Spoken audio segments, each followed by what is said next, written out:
Let's begin this hour with the economy and how the price you pay for certain goods could be set to rise. That's after U.S. tariffs on Canadian, Mexican, and Chinese goods went into effect overnight. The White House imposed a 25% tariff on goods from Mexico and Canada. Canada, though, also saw a 10% duty levied on its energy. China received an additional 10% tariff on its goods. Now, Canada and China have already announced retaliatory measures. Mexico is expected to follow suit later today. The trade war is already weighing on markets this morning. European and Asian stocks are currently trading lower, and U.S. stocks dipped on Monday.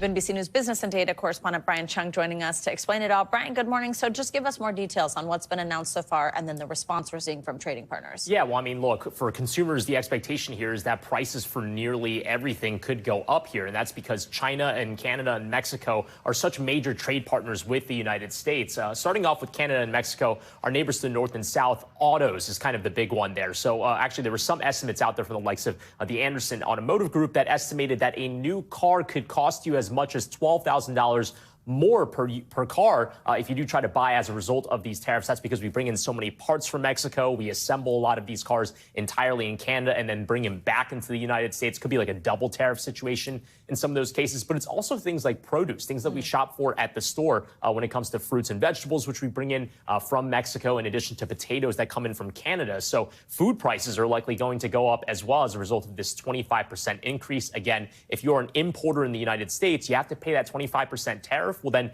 in many cases, you'll pass that on to the consumer. That's the reason why we might expect inflation to actually go back up as a result of these actions. Yeah, and we want to know what this means for consumers. And I guess one of the big questions is how quickly consumers might see the impact of all this. Yeah, well, actually, it's so interesting because in some cases, we've already seen the price impacts here, even in anticipation of these tariffs actually taking effect at midnight. I remember talking to a auto body shop owner who said weeks ago that, well, he had already seen the prices of, for example, filters for auto car parts already rising in price because these suppliers were saying, you know, I know that Trump is pretty serious about these tariffs. I'm just going to raise my price ahead of time. Now, call that price gouging, call that anticipation of these tariffs coming, call it what you will, but prices are going up. So consumers are in some cases already feeling the impact of that. But I want to point out here, guys, this is just the beginning of this trade war. When we talk about China, there was the 10% that was slapped on in the beginning of February. This is an additional 10% that was slapped on at midnight today. But this is the beginning because Trump promised as high as 60% tariffs on the campaign trail.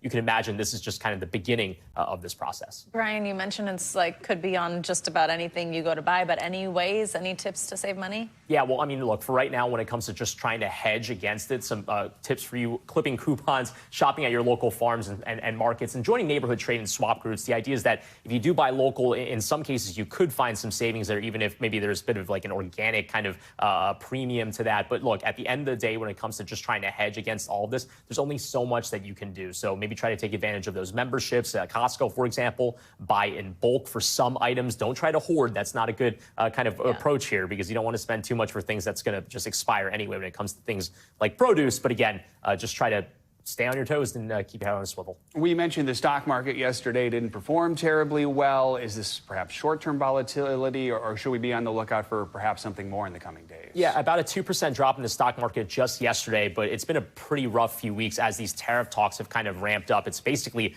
erased any of those 4 or 5% gains we had seen in the stock market to start off 2025. But when it comes to your 401k, I always advise people, don't try to check it on a day-to-day basis. When you still zoom out and look at the last 4 or 5 years of gains, it's still looking pretty all right. But of course, if you are a day trader, you get a little bit of a stomach churn from what we've been seeing as of late. But again, with these tariffs ratcheting up even further, this is likely just the beginning of some of that volatility. You a big coupon guy, Brian? I do like couponing. I mean, no one really cuts them out anymore. Yeah, I know. It's all digital. My mom had like a takes the folder. fun out of it, in my opinion. Yeah. Thanks, Brian.